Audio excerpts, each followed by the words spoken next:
Hi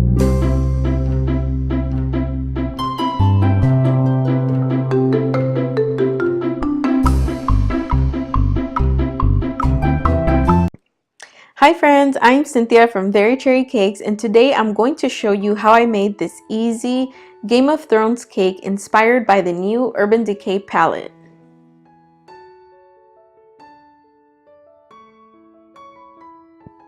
The first thing we are going to assemble is our flowers, and I used my Cricut to cut my rose templates.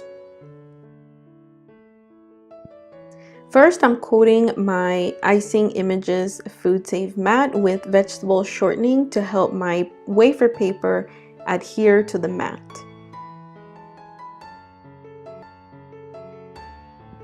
Make sure that your Cricut dial is set to paper. This way your Cricut program will know what settings to use. Also, now let's follow the prompts to load and start our project. And now we set the Cricut and we let it do its magic. To paint my wafer paper, I'm using the Sugar Art Elite Dust. There's two ways to apply dry dust. One is simply to apply the colored dust with a fluffy brush, or you can also brush a small amount of vegetable shortening to your wafer paper and then dust. This method gives a brighter effect than just dusting it on your plain wafer paper.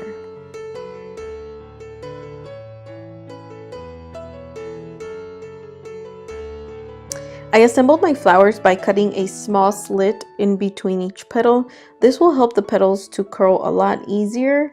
And then I sprayed Icing Images Paper Potion to condition my wafer paper, and I added small amounts of edible glue in between each petal. Also, you may need to allow the layers to dry in between in order to make assembling a lot easier.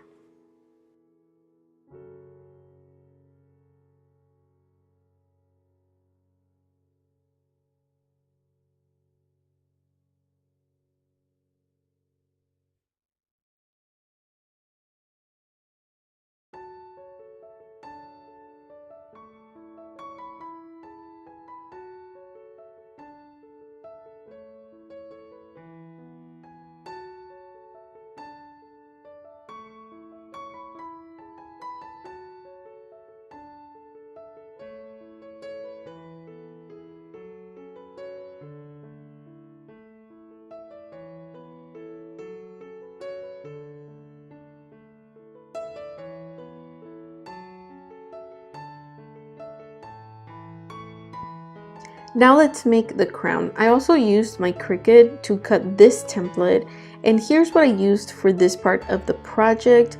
Leave me a comment to see the full tutorial. I did film the entire tutorial for this section, so make sure to leave me a comment if you want to see that in another video. First, I'm going to coat my mat with vegetable shortening, and then I'm going to roll out my gum paste almost paper thin, or approximately 1/8 of an inch thick.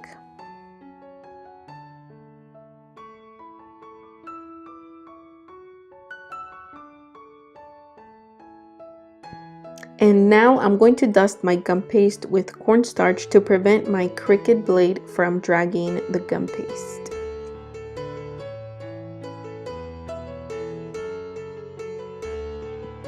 And like we did before, we'll press the load and then our Cricut button to begin cutting.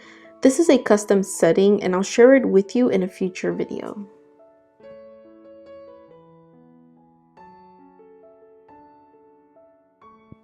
To form my crown, I'm using a 6-inch baking pan, and I like to dust the back of my templates to avoid sticking on the pan once it dries. To adorn my crown, I will be using a Wilton Gem Mold, and I also used edible glue to adhere each side of the template to each other. I also used glue to add my gem border and the rest of my gems onto my template.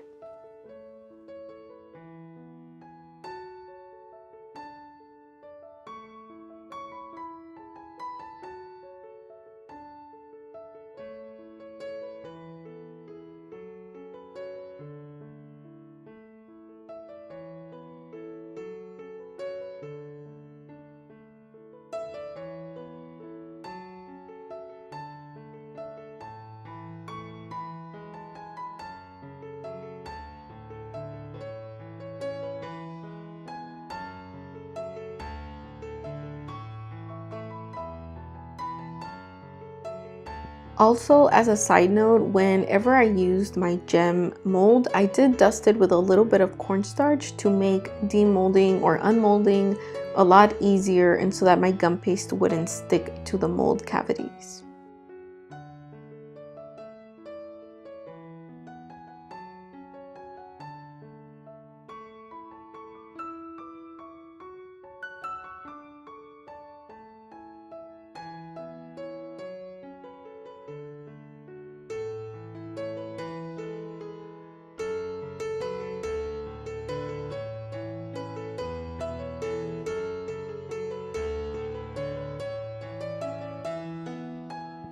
Now we're going to make the dragon scales with a Wilton Mermaid mold. I did choose to use blue and purple fondant for my scales, and for the marbled effect I used small amounts of each of the fondants and marbled them into my mold. And then I used a plastic support rod, or you can also use a small rolling pin, to roll my fondant and remove my excess with a small palette knife. To give my scales extra glow, I'm using puppy paint in Unicorn Elixir and Diamond Dust.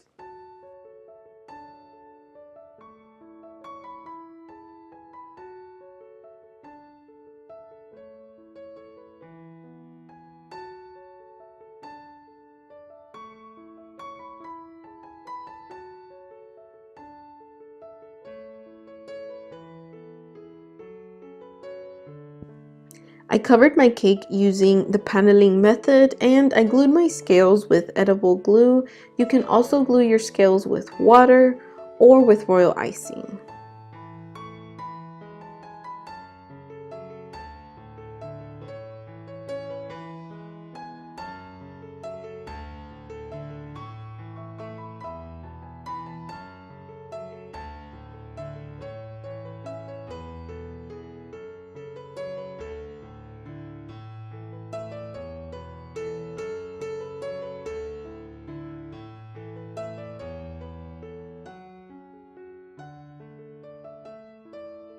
For the wings, I am using Flex Frost from Icing Images, and I did use my Cricut to cut this template.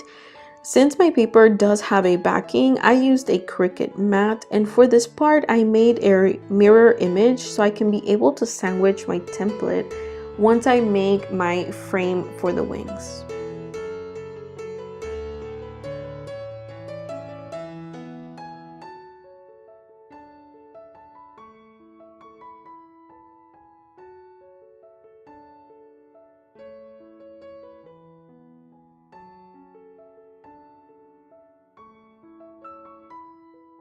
To form the wings, I am using floor wire, and I'm going to create the frame. Since I have two templates, I will be able to sandwich them, like I mentioned before, in between my frame once it's formed.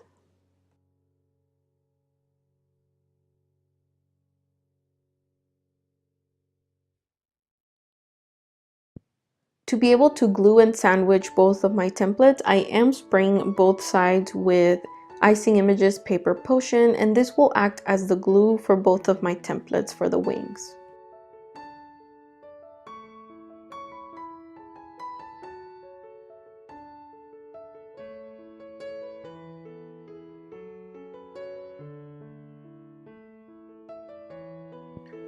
Here's another look at the diamond dust by The Sugar Art. I'm going to use it to make sure my cake is extra glittery, and I also sprayed my cake with paper potion before I sprayed the glitter to make sure that my diamond dust adheres to my cake very well.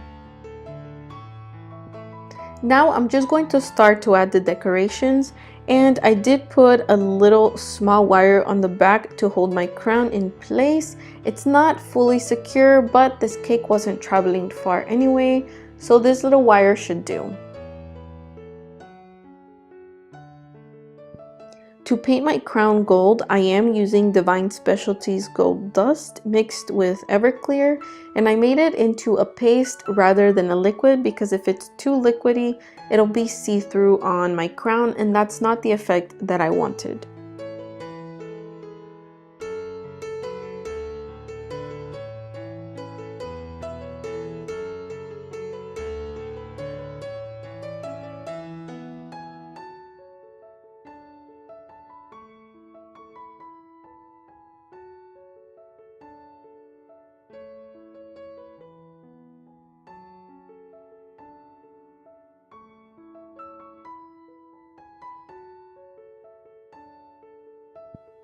For this part, I thought I was done, but I wasn't satisfied with the gaps, so I added pieces of Flex Frost in between my flowers to fill in those gaps. Here's also another look at how I did it, and here's the final look. Let me know what you think, and don't forget that you can find the list of materials in the description box below. Thank you so much for watching, and I'll talk to you next time. Bye!